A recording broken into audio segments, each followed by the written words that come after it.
The first time I literally passed out and completely lost consciousness, I mean, I was out and I lost complete consciousness when I was 10 years old.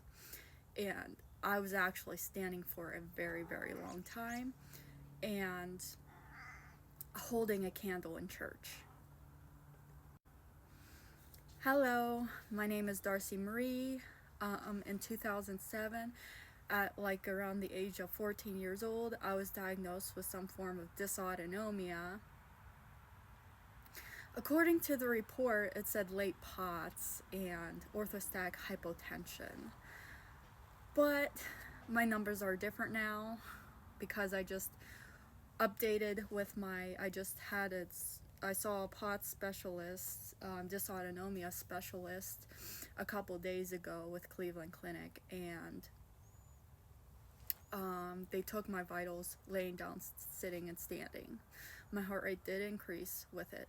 So we are thinking POTS, but my my true diagnoses will be revealed through this updated tilt table test, hopefully, and my and also a autonomic function sweat test.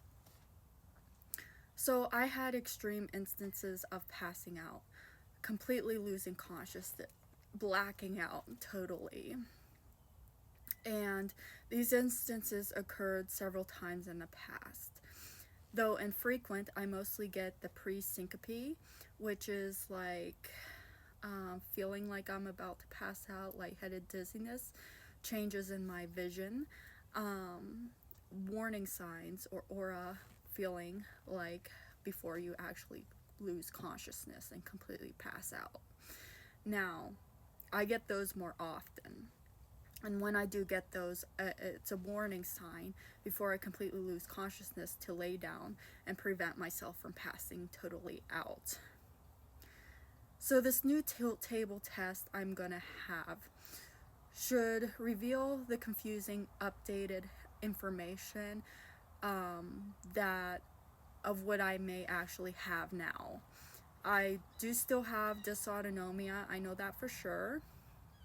I tested myself before, standing up a long time while taking my blood pressure and heart rate, and my blood pressure seems to spike up, totally increase to hypertensive, high blood pressure with standing a long time now, whereas before it would decrease or have very low blood pressure the last time I was on the tilt table test in 2007. So my dysautonomia is a little bit different now. Dysautonomia is a group of nervous system disorders, cardiovascular nervous system disorders that can cause heart palpitations, increase in heart rate, high or low blood pressure, and malfunctioning in your autonomic nervous system, meaning that your automatic functions are malfunctioning because of damage to nerves, your nervous system. So what is so unique is that the last cardiologist I seen was not just a cardiologist, but is also a dysautonomia specialist that they specialize in dysautonomia disorders, which is like disorders of the cardiovascular but nervous system as well. So it's not strictly a heart condition like you would go to see most cardiologists for. So it was a rather new experience. Again, since it's been a while since I've actually been to Cleveland Clinic for it, since 2007. So I've had bad instances of completely losing consciousness though, several in my past. I told my new cardiologist, neurologist, dysautonomia specialist of my history of passing out totally as well. And There was a couple times I actually scraped my face, hitting my head off of something, and it can be very dangerous in that way. So with the falls. So I'm glad, like thankful, I get mostly the warning signs before it actually happens, and then I know to act productively when it does happen.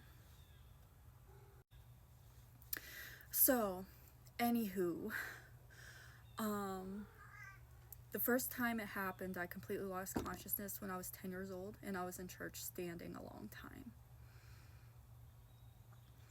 The next time, the one time, it was more recently, it was like a few years ago, I almost passed out. I was actually testing my own blood pressure and stuff while I was standing, like I had mentioned before, and I stood and saw how long as I could stand, basically. And what had happened is I got really dizzy and lightheaded, and my blood pressure shot up to 229/96. Pulse was 70, so it was good. So I know I have more dysautonomia things going on than probably just POTS, because it also does affect my blood pressure. I was advised to go to the emergency room that day, in which I did, but by the time I laid down, it returned to normal, and the emergency department just said my blood pressure monitor was wrong.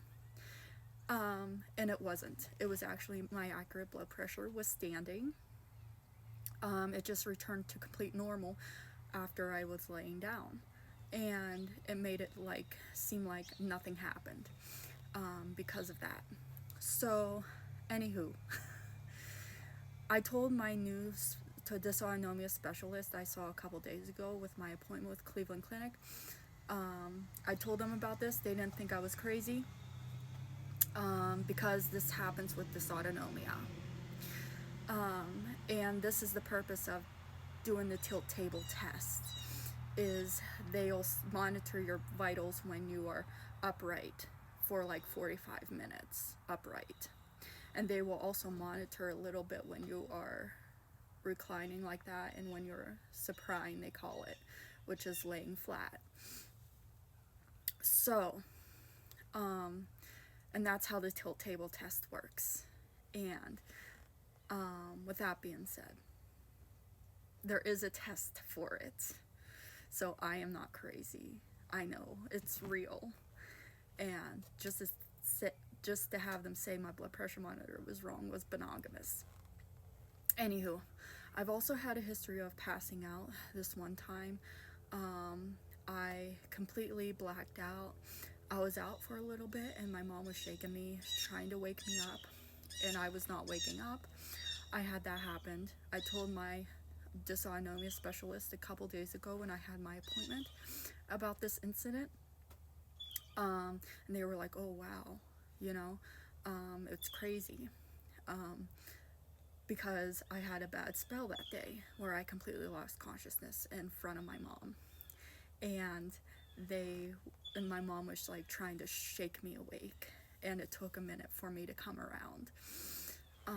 With that being said, that happened as well. I also had an incident happen when I was around the same time, where I felt nauseated. I felt like I was gonna pass out, and so because I was feeling nauseated, I thought I was gonna throw up.